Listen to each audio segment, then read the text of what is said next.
Jerusalén. Para los cristianos, los eventos más importantes tuvieron lugar aquí.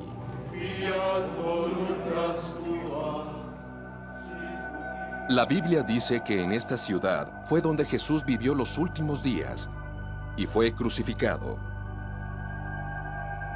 Lo que pasó aquí cambió al mundo. Por estos 2000 años, la ciudad bien ha cambiado. Destruida y reconstruida más de 20 veces a través de los siglos. Únicamente fragmentos, trazos y ruinas permanecen de la Jerusalén que Jesús había conocido. Ahora, construyendo sobre décadas de investigación, con el modelo del arte gráfico de tercera dimensión, podemos revelar cómo la habría visto él, las calles y puentes a través de los que habría caminado, el complejo sistema de agua que alejó a esta ciudad del desierto de la sed, las piscinas donde alguien dijo que Jesús realizaba milagros, el complejo templo, el corazón de la ciudad y de la fe judía, donde Jesús enseñó y rezó, una extraordinaria pieza de ingeniería que fue arrasada tan pronto como fue terminada. Revelaremos el mundo perdido del Evangelio. Jesús de Jerusalén.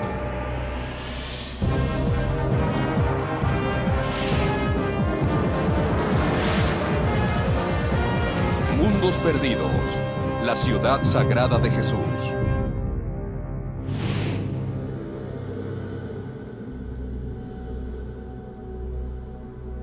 En los tiempos de Jesús, Jerusalén era el corazón de Judea, el reino de los judíos, personas definidas por su religión. Para ellos, este es el lugar más importante del mundo. Judea. Jerusalén. Los evangelios describen 3 diferentes ocasiones cuando Jesús vino a la ciudad. 40 días después de su nacimiento, cuando sus padres lo presentaron a los sacerdotes en el templo, a la edad de 12 años, cuando él vino a enseñar la última semana de su vida. Él atravesó las murallas de la ciudad de forma triunfal y los dejó para morir en la cruz. Jerusalén en el siglo I es el centro de todo para el mundo de Judea. Hay un fuerte contraste entre el lugar de donde Jesús había venido y el Jerusalén al cual había llegado. Su lugar de nacimiento era Nazaret, una pequeña población, 46 kilómetros al norte. Nazaret tenía la reputación de ser difícil e incivilizado. Esto no pudo ser muy diferente a Jerusalén. Él venía de provincia y ahora llegaba a la ciudad. Si imaginamos la llegada de Jesús a Jerusalén por primera vez, él habría estado atónito de golpe por la estructura de la ciudad, la cual era enorme. Esta estructura es el templo de la montaña. Los investigadores están tratando de juntar piezas para ver cómo se veía esta ciudad en el siglo I. Esto representa un desafío único. La mayor parte de lo construido aquí se ha perdido en el tiempo, destruido en la década siguiente a la muerte de Jesús por una alborotada armada romana y porque este es sagrado para las 3 grandes religiones del mundo, judaísmo, cristianismo e islamismo. Las excavaciones no habían sido permitidas aquí por más de 150 años. Sin embargo, a través del trabajo casi detectivesco y el estudio de antiguos registros, es nueva la posibilidad de reconstruir el templo de la montaña como Jesús lo conoció y descubrir los secretos de esta construcción. Este era el centro de operaciones de Herodes el Grande, rey de Judea en el tiempo del nacimiento de Jesús. Los logros de Herodes fueron siempre ensombrecidos por lo que está escrito acerca de él en la Biblia, que ordenó la matanza de los niños recién nacidos y que trató de matar a Jesús cuando era niño. Herodes da un golpe seco en la historia. Herodes era un experimentado administrador, también un constructor visionario. No solo agrandó los templos, incluyendo el de la montaña, también construyó la extraordinaria fortaleza de Masada. edificando su extraordinario palacio en Herodium, quería ser recordado como Herodes el Grande. Y para el mundo que Jesús vivió, estaba mal porque sería asesinado. Alrededor de 15 años antes de Cristo, Herodes se había embarcado en un plan para construir un nuevo y complejo templo, mucho más grande que el que estaba edificado ahí. Triplicaría el tamaño de las estructuras existentes para hacer cubrir un área equivalente a 25 campos de fútbol. Lo rodearía con muros altos, pero enfrentaría dos desafíos de ingeniería. Primero, pensando como judío, había una posible localización para el templo. Tendría que demoler la estructura existente, y el sacerdote no confiaba en él. No creían que terminaría el trabajo. Para demostrar sus buenas intenciones, cada roca necesitada para la nueva construcción sería sacada de la cantera antes de empezar a trabajar en el lugar. 1.000.000 de toneladas de roca, de sitios alrededor de la ciudad, tomó 8 años. Y todavía el gran reto era que la cúspide del templo de la montaña era un pico, no una meseta. Y aún así, demasiado pequeño para los planes de Herodes. Herodes llegó a una simple pero extraordinaria y ambiciosa solución. Haría la montaña más grande. El templo de la montaña que Jesús conoció era la estructura más grande construida por el hombre sobre la tierra en ese momento. El suelo de la plaza que sostenía a 250.000 de personas era efectivamente un tejado que cubría una red de cámaras. Si miramos el templo de la montaña hoy, vemos una enorme área plana, la cual era nivelada, pero todo estaba construido artificialmente. Había una montaña escondida en el centro y la montaña se veía así, lo que era sumado a un piso colgante, llevando a todos de una manera hacia aquí y las paredes alrededor las soportaban.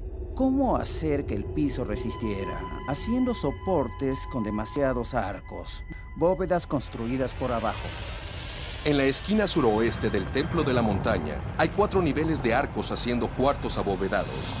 Cada arco es de 7,5 metros de ancho por 7,5 metros de alto.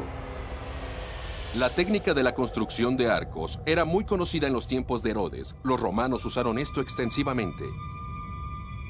Lo que es diferente aquí es que los hombres de Herodes no utilizaron concreto, pero sí la roca caliza local. El resultado era una pieza de ingeniería perfectamente ejecutada con 3 grandes ventajas. Esta era fuerte, tan fuerte para soportar el peso de 10,000 peregrinos. Era muy durable. Esto ayudó a que casi durara para siempre. Estamos viendo el edificio 2000 años después y todavía está aquí. Fuerte y muy impresionante. Era también ligero. Si Herodes hubiera intentado la alternativa de llenar este espacio con tierra o cascajo, el peso retenido en las paredes hubiera sido demasiado grande. Ellos tendrían que haberlo hecho más espeso o habrían colapsado. Las paredes que rodeaban el templo de la montaña eran vastas. Eran de 4.5 metros de espesor y subían hasta la plaza, teniendo una altura de más de 37 metros, hechas de bloques de roca, tallados a mano.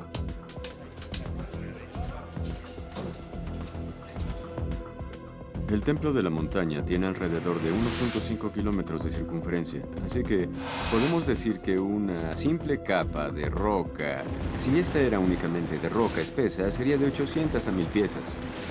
En promedio, cada una de esas rocas pesaba alrededor de 4.100 kilos. Hablamos de que debieron ser del peso de un elefante adulto. Algunas eran mucho más grandes. Los arqueólogos habían encontrado el bloque más largo que fue utilizado en la construcción del templo de la montaña. Este sería encontrado en los túneles de los rabinos. Túneles de los rabinos. En tiempos de Jesús, estaba en un plano llano a nivel de la calle, pero ahora, 2000 años después, es parte de la ciudad subterránea. La doctora Jody Magnes es una experta mundial sobre la arquitectura de Jerusalén. Esta roca tan larga es parte de lo que llamamos el curso maestro. La idea era estabilizar el peso del templo de la montaña incorporando una fila de rocas que son mucho más grandes, más altas y pesadas que todas las otras rocas. Este tamaño es difícil de comprender. Es 20 veces más larga que la roca más larga usada en la construcción de las pirámides de Egipto. Esto tiene 12 metros de largo, 3 metros de alto y pesa alrededor de 400 toneladas. Jesús o algún otro visitante a Jerusalén habría sido sorprendido por esta construcción de vasta e intimidante escala. Y los constructores de Herodes tomaron esto en sus manos con un truco de su enorme habilidad. Cada fila de rocas funcionaría a su manera. Esta ligeramente atrás, ligeramente una debajo de la otra. Las primeras de todas daban estabilidad a las partes más bajas de las paredes, necesariamente para cargar el peso de arriba, y también crear o dar correcciones de ilusión óptica. Las rocas habían estado puestas al mismo nivel perfecta y directamente, una arriba de la otra. La construcción era tan monumental que cuando la mirabas parecía haberse inclinado, parecía estar tan pesada, y esto de hecho hace parecer que las paredes estén rectas. Los albañiles eran tan experimentados que el espacio entre las rocas no dejaba pasar el aire. Shimon Gibson demostró su especialidad. Fueron capaces de poner las rocas tan juntas y los albañiles eran tan precisos que si trato de poner este billete de $50 aquí, no puedo meterlo. Queda así, pero nada más. Esta sección de la pared ha estado aquí durante 2000 años, pero los ingenieros nos dicen que no usaron el mortero para sostener todos los bloques juntos. 18,000 personas fueron empleadas para la construcción de estas paredes. El trabajo empezó 15 años antes del nacimiento de Jesús. Esto iba a continuar 8 años después. El complejo, como lo conoció Jesús, era la construcción más grande del mundo. Pero ahora podemos recrear cómo se veía completo. La más larga construcción sobre la tierra. Pero estuvo de pie solamente por 5 años, antes de que una brutal armada romana la derrumbara. A continuación, uno de los más grandes enigmas de la arqueología. Reconstruimos la estructura más importante en la vida de Jesús, y el templo de la montaña coronó la gloria, el templo sagrado.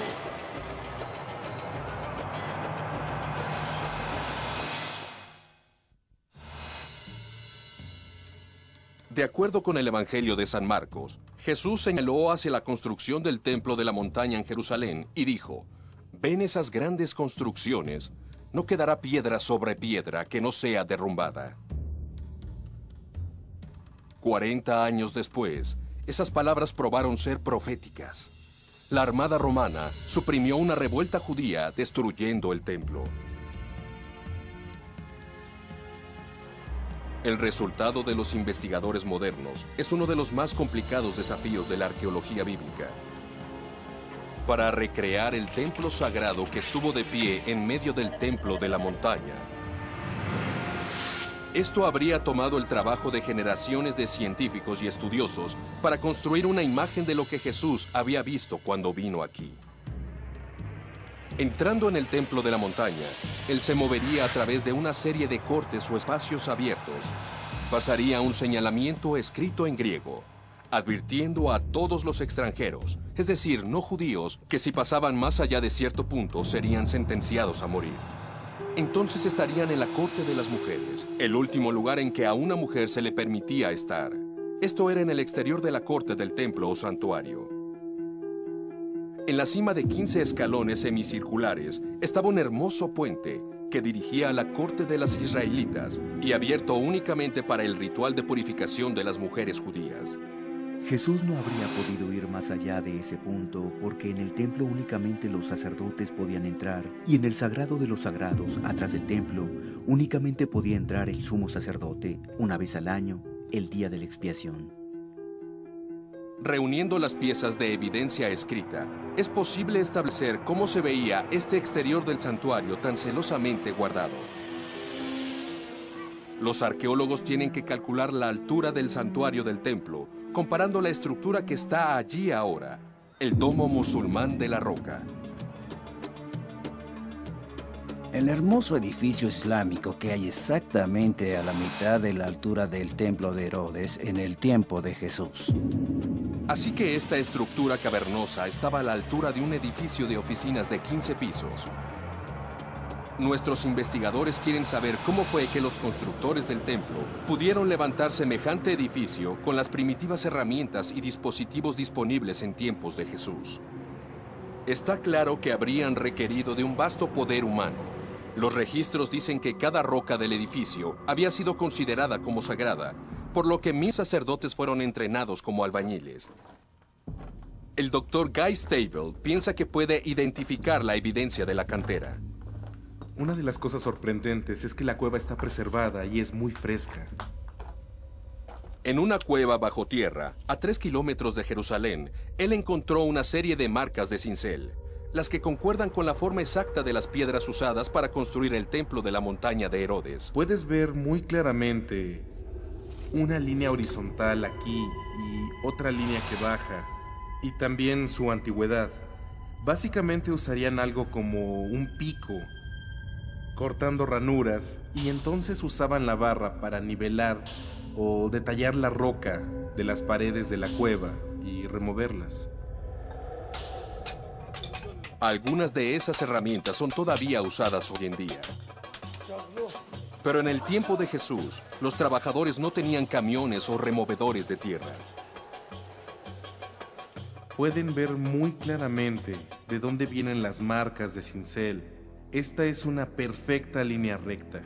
Una vez que esta fue removida, pudieron formar lo que era exactamente la medida requerida por sus arquitectos. Y deseaban hacerlo aquí porque, de lo contrario, tendrían que deslizarlas, cargarlas hasta la montaña y hasta otra área de construcción. Si se reduce la roca y se le quita todo lo que no se necesita, más tarde se tendría menos peso que cargar, así que eran muy prácticos. La transportación requirió una combinación de fuerza bruta y una ingeniería innovadora. El Dr. Ronnie Reich, arqueólogo, ha recreado una solución que los constructores usaron. Esta fue llamada matágenes. Este es un simple pero efectivo sistema. Los bloques venían en un eje entre 2 ruedas. 10 hombres podrían rodarlo y cada uno de ellos movería 410 kilos de roca.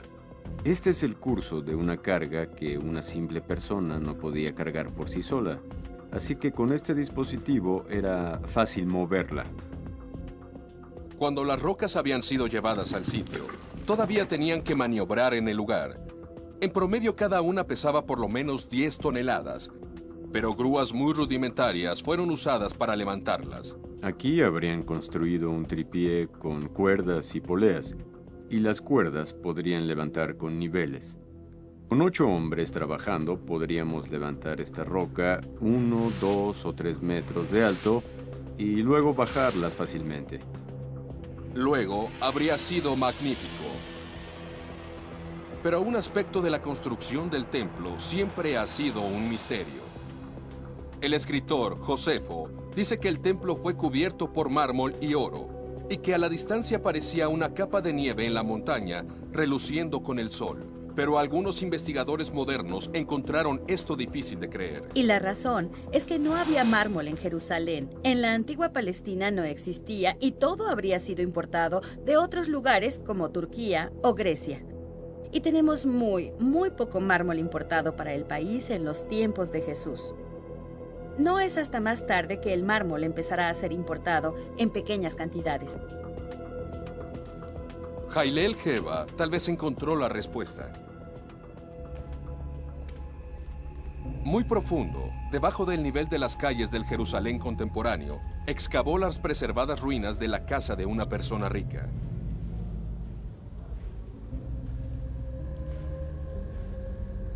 Las paredes y los techos estaban cubiertos de diseños misteriosos, y esos diseños muestran que los constructores de Jerusalén tenían la habilidad para esculpir yeso y crear la ilusión de roca. Esta pared había sido cortada para imitar los ideales bloques que levantarían las paredes del templo de la montaña. Esta es la imitación en yeso de la construcción, en bloques largos. cada bloque tenía un marco. Y aquí en el centro quedaba sin decoración alguna, y en otros ejemplos sí la tenían. Parecía posible entonces. Las fachadas del santuario fueron creadas usando una muy hábil técnica. Así que, en mi opinión, cuando nuestros investigadores descubrieron los templos que parecían ser de mármol, cubiertos con mármol, lo que ellos querían decir es que los edificios estaban hechos de una brillante roca blanca o tal vez cubiertas con un pulido estuco.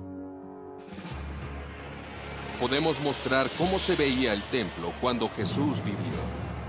El punto principal de la ciudad, blanco y oro, con plumas de humo subiendo de los altares de sacrificio en el frente de este. El edificio tenía un imán para los creyentes del Medio Oriente. Cuando Jesús vino a Jerusalén para sus últimas Pascuas, habría habido 250,000 de visitantes ahí. Jerusalén estaba llena en toda su capacidad. Y mientras los peregrinos se involucraban con las materias espirituales, la vida diaria de esta ciudad del desierto era dictada por algo mucho más básico: la necesidad del agua.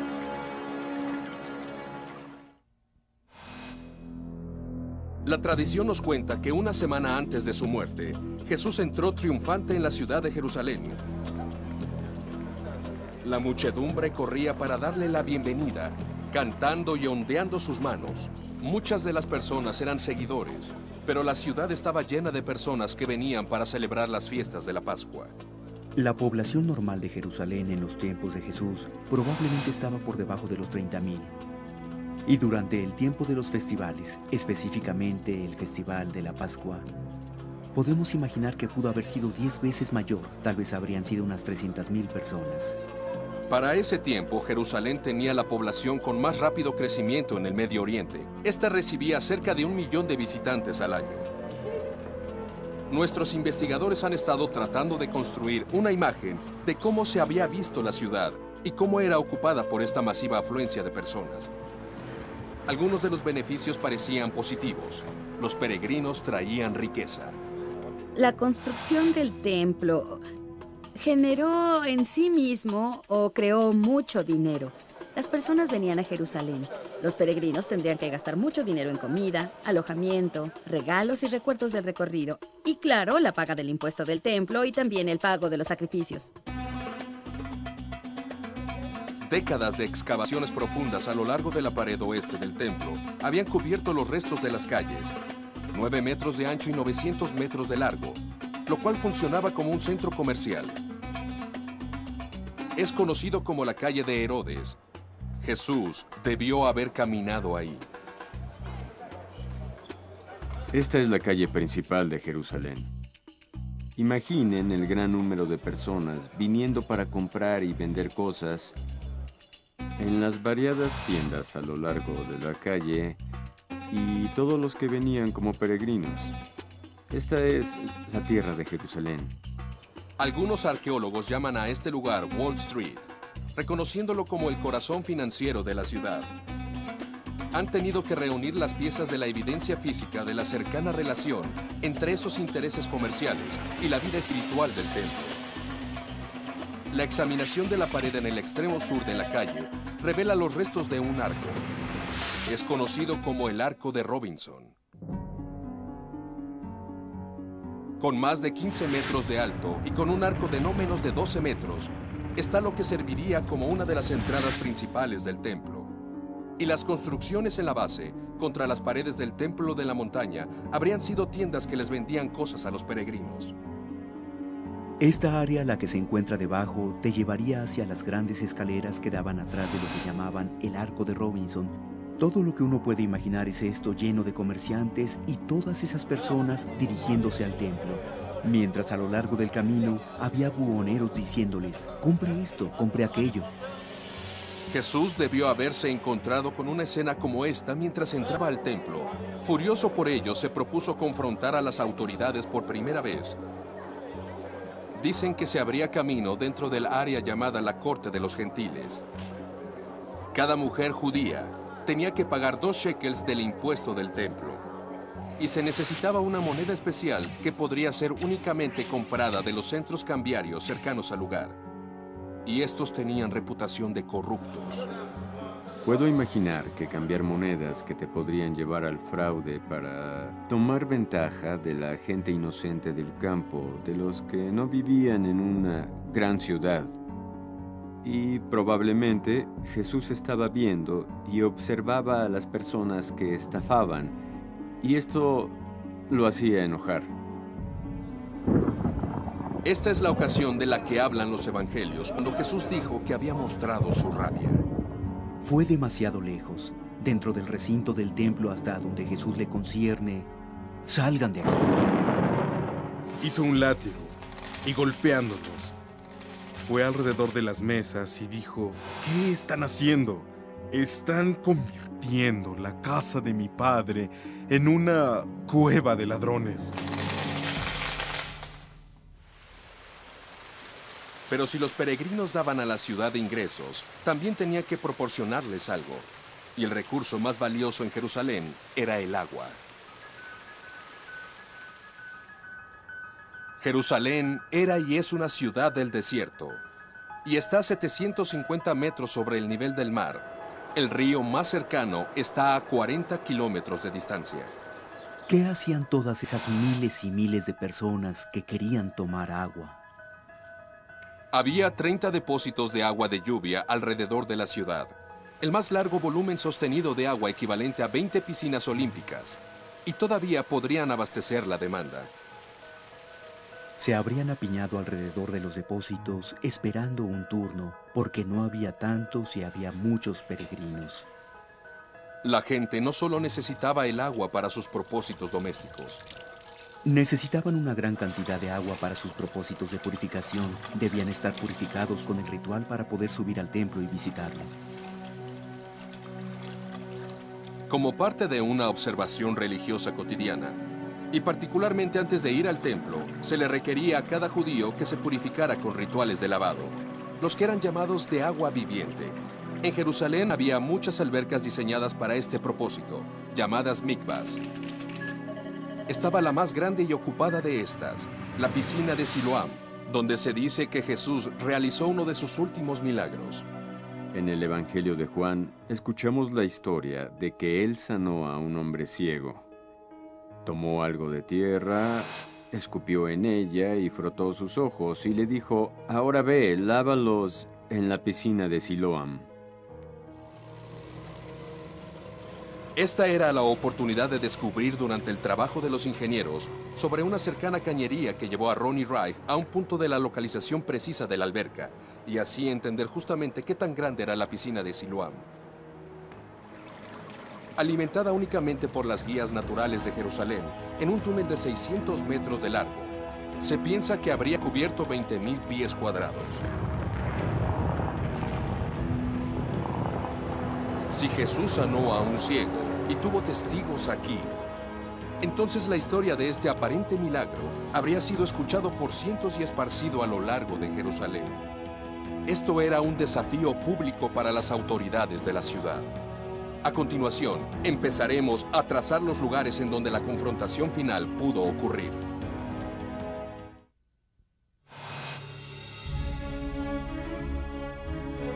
Mientras investigadores, arqueólogos y estudiosos bíblicos tratan de entender la metrópolis única que era Jerusalén en el tiempo de Jesús, una extraordinaria imagen ha emergido.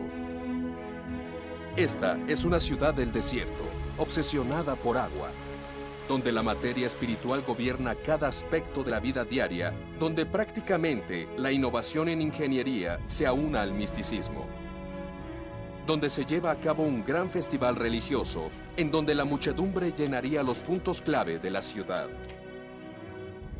Shimon Gibson ha sido parte del equipo que trata de descubrir y recrear el sitio más intrigante, la piscina Bethesda.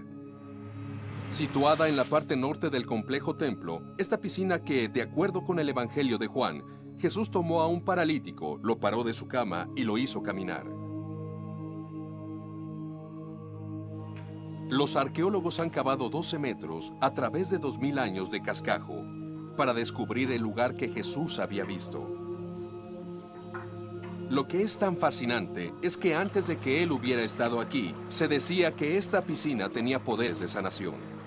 Jesús vino a la piscina de Betseda y había una fila de gente mayor, de personas cojeando y personas ciegas. Esperaban esencialmente que llegara su turno en la alberca. El hombre a quien alivió Jesús dijo haber esperado años por una oportunidad para bañarse en esas aguas. Y lo que Shimon Gibson descubrió encaja con la historia. Los escalones desde el tiempo de Jesús están bien preservados. Como pueden ver, hay una línea de escalones, con un descanso entre cada serie de estos. Y coinciden con el evangelio de la historia de Juan, de que los débiles eran traídos adentro de la piscina y que Jesús realizó sus milagros. La razón de que los enfermos fueran llevados ahí para pararse en los descansos y bañarlos en el agua era que las aguas estuvieran, por decirlo así, burbujeando y revueltas en un rojo sangre. Shimon Gibson investigó el sistema de túneles ocultos y los pozos que regularmente fluían con el agua de la piscina de Bethesda.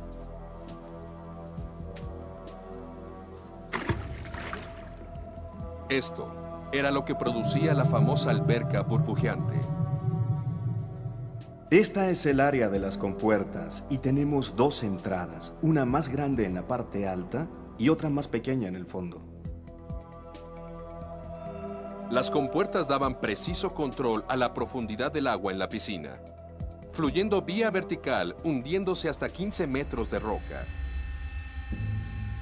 Veamos si puedo subir. Aquí estamos para demostrar que las personas podían subir y bajar por este pozo. Y cuando lograban llegar a este nivel, un sistema de poleas era utilizado y podían de esta manera extraer el tapón. Este era un trabajo difícil, pero era un sistema ingenioso. Shimon había encontrado una explicación para la aparente sangre en el agua. Aquí en este corte de la pared pueden ver una fisura. Y dentro de la fisura vemos que la tierra es rojiza. Dentro de la barrera de la pared, en el túnel en el cual se unen las dos piscinas, el piso es más rojo. Cuando el agua fluía a través de la piscina de norte a sur, quienes venían a ser purificados atravesaban quizás la sangre imaginaria que emergía del agua. Al mismo tiempo, el templo de la montaña a menudo estaba manchada de sangre verdadera, porque una vez que un peregrino había hecho el ritual de purificación, el siguiente deber era ofrecer un animal para sacrificio. En los tiempos de un festival mayor, como lo es la Pascua, con la llegada de Jesús a la ciudad para los días finales de su vida, un vasto número de animales habían sido sacrificados cada hora. Eran sacrificados casi a una escala industrial. En la Pascua, ustedes imaginen varios miles de ovejas siendo sacrificadas en un solo día. Estos son los antecedentes de los últimos días de Jesús. Tenemos un cuadro claro de cómo era Jerusalén en el tiempo en que fue arrestado, enjuiciado y crucificado.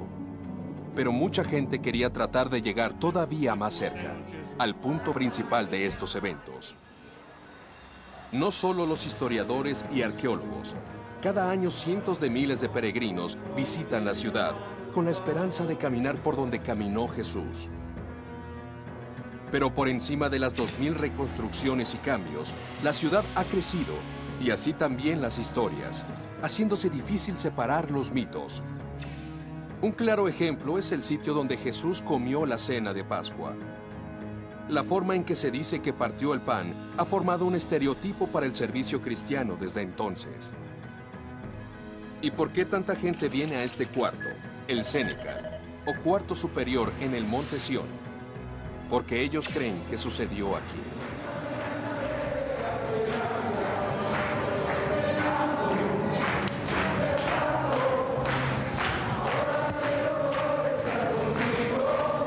La arquitectura del cuarto, que hoy en día es identificado como el cuarto de la última cena, es claramente menos antiguo que los de los tiempos de Jesús.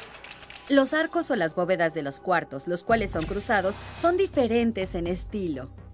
Y es una arquitectura que permaneció 1000 años después del tiempo de Jesús. Estos techos abovedados pertenecieron al siglo XI, de cuando las armadas europeas emprendieron las cruzadas. Estaban combatiendo contra las fuerzas musulmanas por controlar Tierra Santa. No tenemos una evidencia arqueológica de que el lugar en donde se hizo la última cena sea este cuarto, o incluso el sitio donde está localizado. Es solo una tradición que ha identificado este sitio como el de la última cena.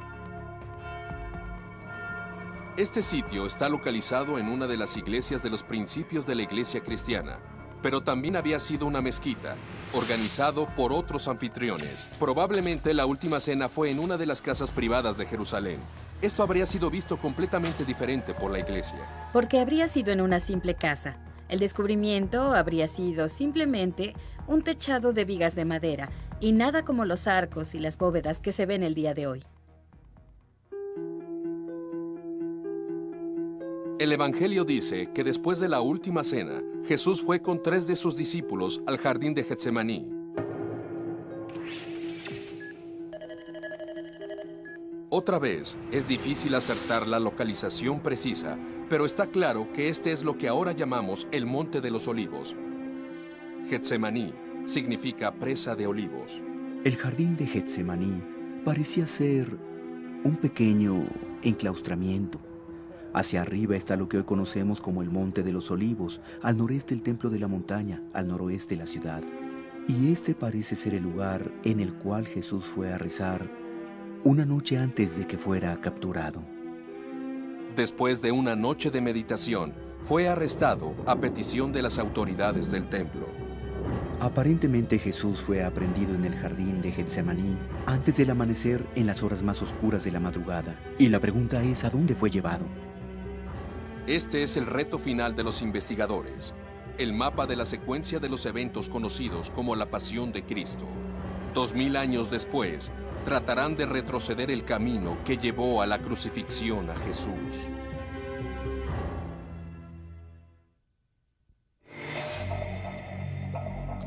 De acuerdo con los evangelios, después de su arresto, Jesús fue traído a la residencia de Poncio Pilatos, el gobernador romano de Judea.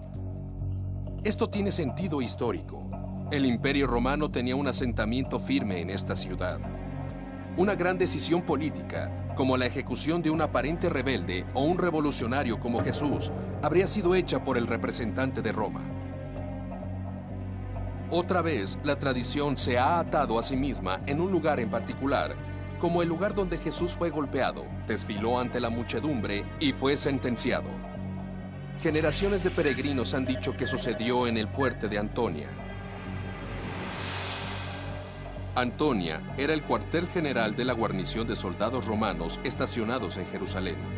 Muy pocos recuerdan esto ahora, pero los investigadores han podido reconstruir esto por los escritos antiguos. Situado en la esquina noroeste del templo, estaba situada una estructura de bloques con 4 torres macizas, cada una de más de 5 metros de altura. Con una fuerte imagen de la dominación romana, está claro por qué Antonia fue asociada con Pilatos y el destino de Jesús. Hoy en día, casi no hay restos. Buscando evidencia real, Jody Magnes se dirige por un área pavimentada, identificada como Litóstrato, supuestamente unida a los fuertes y el lugar en donde Jesús fue coronado con espinas. El Litóstrato es mencionado en los evangelios como el lugar donde Jesús fue sentenciado a morir por Poncio Pilatos. Y así los modernos cristianos peregrinan a Jerusalén para venerar este lugar. El problema es que la ciencia no solamente sostiene esta parte de la historia tradicional. El hecho es que sabemos por la arqueología que este pavimento no existía en los tiempos de Jesús. Este fue puesto en el siglo II después de Cristo por el emperador Adriano como parte de un mercado que construyeron aquí. Por siglos, los peregrinos han caminado una ruta empezando en Antonia, bajando por donde Jesús tuvo que cargar su cruz. Esta ruta es llamada la Vía Dolorosa, el Camino de los Dolores. Por tradición, ahora tenemos 14 estaciones donde las personas se detienen para recordar lo que Jesús sufrió.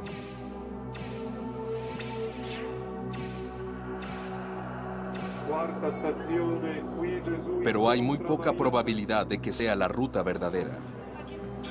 Las personas que creen que siguen los pasos de Jesús en el punto y el lugar donde fue confrontado por Poncio Pilatos, donde los soldados lo tenían en cautiverio y donde colocaron la corona de espinas en su cabeza, podrían estar equivocados. La idea de que esta es la ruta que Jesús tomó está basada en un simple concepto erróneo, y es que la residencia de Pilatos y el cuartel general de sus tropas estaban en el mismo lugar. De hecho, los registros sugieren que Pilatos vivía en otro edificio, un palacio construido por Herodes. Ahora sabemos que, contrario a la tradición medieval, el juicio de Jesús tuvo lugar dentro del viejo palacio de Herodes el Grande, el Praetorium, en donde el gobernador Poncio Pilatos, representante del César, había sido alojado. No hay rastro de que este lugar haya sido encontrado, pero sabemos que estuvo al suroeste del templo. Y si esta era la residencia de Pilatos y Jesús fue llevado ahí, entonces en su viaje final no siguió la ruta dolorosa. La moderna Jerusalén no es la ciudad que conoció Jesús y es casi imposible que alguien pudiera caminar el recorrido que Jesús tomó. Para la mayoría de la gente aquí, es la dimensión espiritual del viaje lo que es tan importante. Y aún más remarcable, hay una fuerte evidencia que sugiere en dónde fue crucificado y enterrado Jesús. Las Escrituras hablan del Gólgota, el Monte Calvario, como el lugar donde Jesús murió. Hoy en día, como lo han hecho por 1500 años, los creyentes dicen que el lugar fue aquí, donde está la iglesia del Sepulcro Sagrado, en el centro de Jerusalén.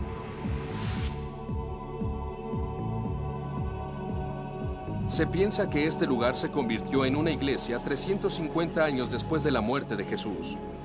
Pero algunos estudiosos han argumentado que este podría ser el lugar verdadero de la muerte y entierro de Jesús, porque el Evangelio dice que esos eventos tuvieron lugar fuera de las murallas de la ciudad, desde que la ley judía prohibiera la ejecución y el entierro dentro de la ciudad.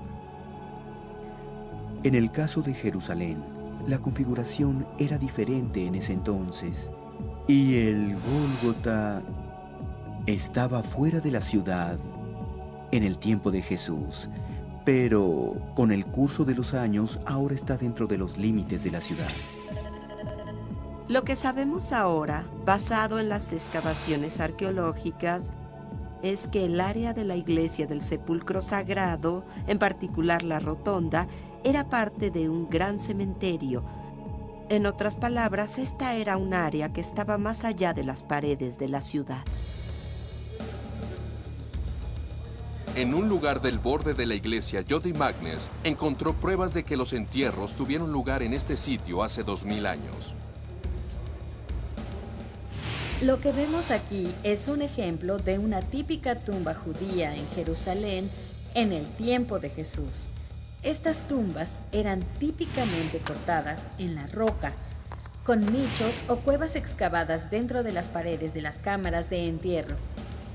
Todos los hechos encajan. El peso de la evidencia sugiere que aquí es realmente en donde tuvo lugar la tumba. La localización de las tumbas judías en esta parte es tan cercana a lo que podemos decir arqueológicamente que este es el auténtico lugar en donde Jesús fue crucificado y enterrado.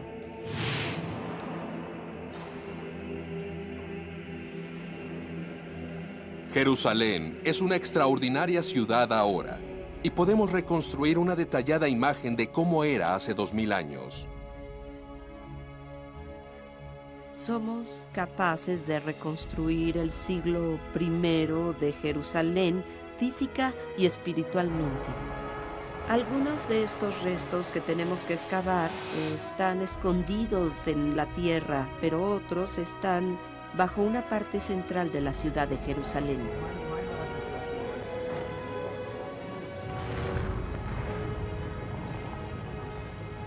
Reconstruyendo, conseguimos una visualización en el tiempo y en la vida. No importa lo que nosotros creamos, Jerusalén juega una parte importante en la formación de nuestro mundo.